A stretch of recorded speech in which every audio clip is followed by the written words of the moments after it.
5 seconds to go. Start. I rise to support this bill brought forward by the government in regard to land ceiling in Delhi area.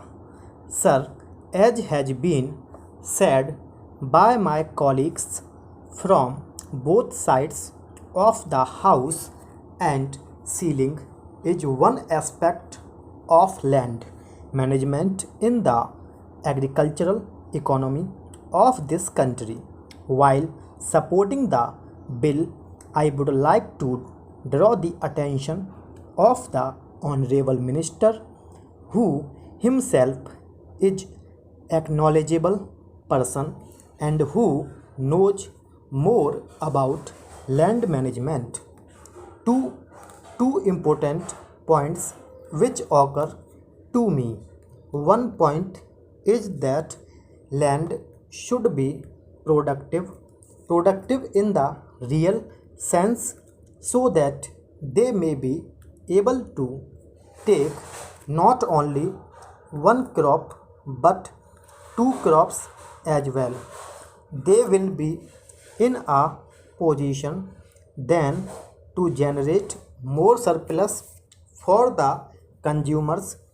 In this connection, the latest reports of the National Sample Survey, the RBI, and Agricultural Census published by his ministry are very bright.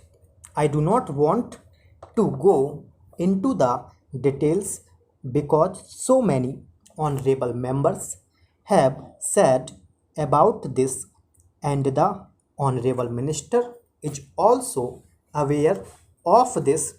By and large, what comes out is that a very large number of people are holding small acreages, and therefore it has to be seen whether these large number of people will be able to manage this, and what efforts will have to be put in by the government and the banking system in that regard.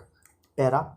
Sir, I was surprised to learn that about 63% of agricultural population, which contributes goods worth about rupee 1700 crores, needs roughly about rupee 7000 crores for its consumption requirements. Therefore, the rural indebtedness is increasing day by day.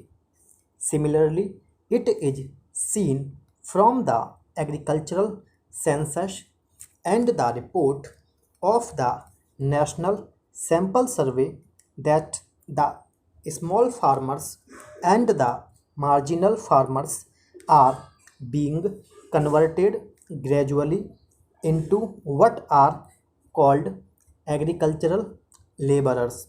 Therefore, you cannot create industrial opportunities if there is this staggering conversion of marginal and sub-marginal farmers to agricultural or landless laborer. Therefore, it is necessary that the land which is going to be made available should be made productive, and this is the present need of the country. In this connection, I would like to draw the attention of the Honorable Minister to a very illuminating research carried out by one lady scientist, and which has been published very recently. Stop.